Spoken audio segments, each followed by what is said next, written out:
Motor transporters association की साधारण आम सभा का आयोजन ट्रांसपोर्ट नगर स्थित ट्रांसपोर्ट भवन में किया गया। साधारण आम सभा की कार्यसूची एजेंडा में वरिष्ठ उपाध्यक्ष महोदय द्वारा स्वागत संबोधन हुआ। पिछली साधारण आम सभा दिनांक 24/4/2022 की कार्यवाही पढ़कर सुनाए एवं उसकी पुष्टि हुई।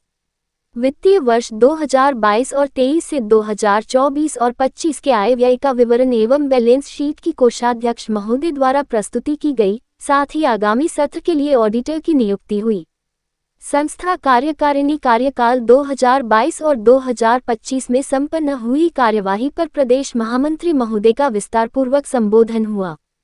सड़क परिवहन व्यवसाय से संबंधित विषयों पर भी चर्चा एवं विचार विमर्श किया गया। संस्था के प्रदेश प्रभारी महोदय द्वारा संबोधन भी संपन्न हुआ। साधारण आम सभा में संस्था के आगामी चुनाव की तिथि निर्धारित करने एवं चुनाव अधिकारी की नियुक्ति की गई।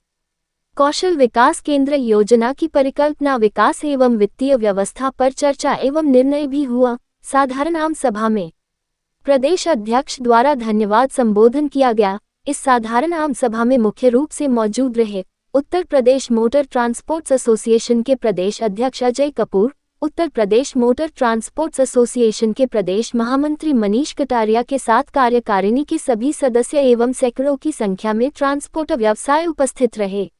मैं मनीष कटारिया, प्रदेश महामंत्री यूपी मोटर ट्रांसपोर्टर्स एसोसिएशन। आज हमारे संस्था की ये 25वीं जो कार्यकारिणी उसका कार्यकाल पूर्ण हो गया और उस संदर्भ में ये से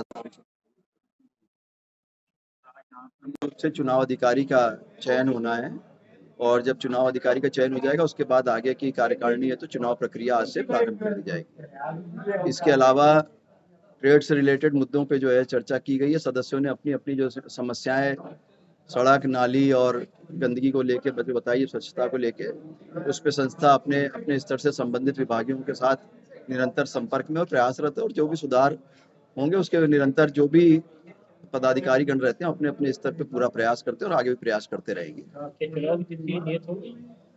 चुनाव की तिथि अभी कोई नियत नहीं हुई। जब चुनाव अधिकारी का चयन होगा वो फिर चुनाव का अपना कार्यक्रम जो है वो घोषित करेंगे कि कब चुनाव होगा। चुनाव हो जाएगा, समय पर चुनाव होगा। पूरी भावना यही है कि हमको समय पर चुनाव करना और इसी तहत में ही जैसे ही वो कार्यकाल पूरा हुआ आज ये आम सभा का आयोजन किया गया है ताकि चुनाव का समय से संपन्न हो और बिल्कुल पारदर्शिता के साथ चुनाव संपन्न होकर नई कार्यकारिणी अपना पदभार ग्रहण करे। फर्जी सदस्यों पर भी हमारे पास आज तक कोई भी ऐसी लिखित जानकारी नहीं कि कोई भी सदस्य फर्जी है और जो भी आदमी अपने अगर बकाया जो संस्था के प्रति है वो अगर दे रहा है और वो सामने आ रहा है प्रत्यक्ष रूप से सामने, तो हमारे लिए कोई भी फर्जी नहीं है।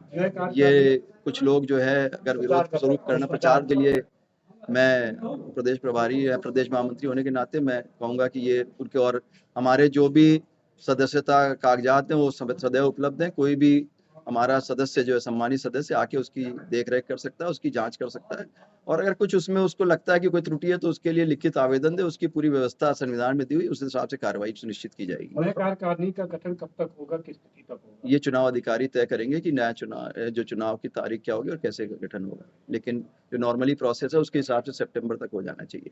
मतलब सब कुछ वैधानिक तरीके से हो रहा है, चाहे सदस्यों को जो है जो भी संविधान में लिखा हुआ है, जो बायलॉज में लिखा हुआ है उसके हिसाब से सारे कार्य हो रहा है और कोई भी अगर इस पद पे रहता है तो अभी तक ऐसी कोई शिकायत नहीं आई है कि उसने अपने पद का दुरुपयोग किया है।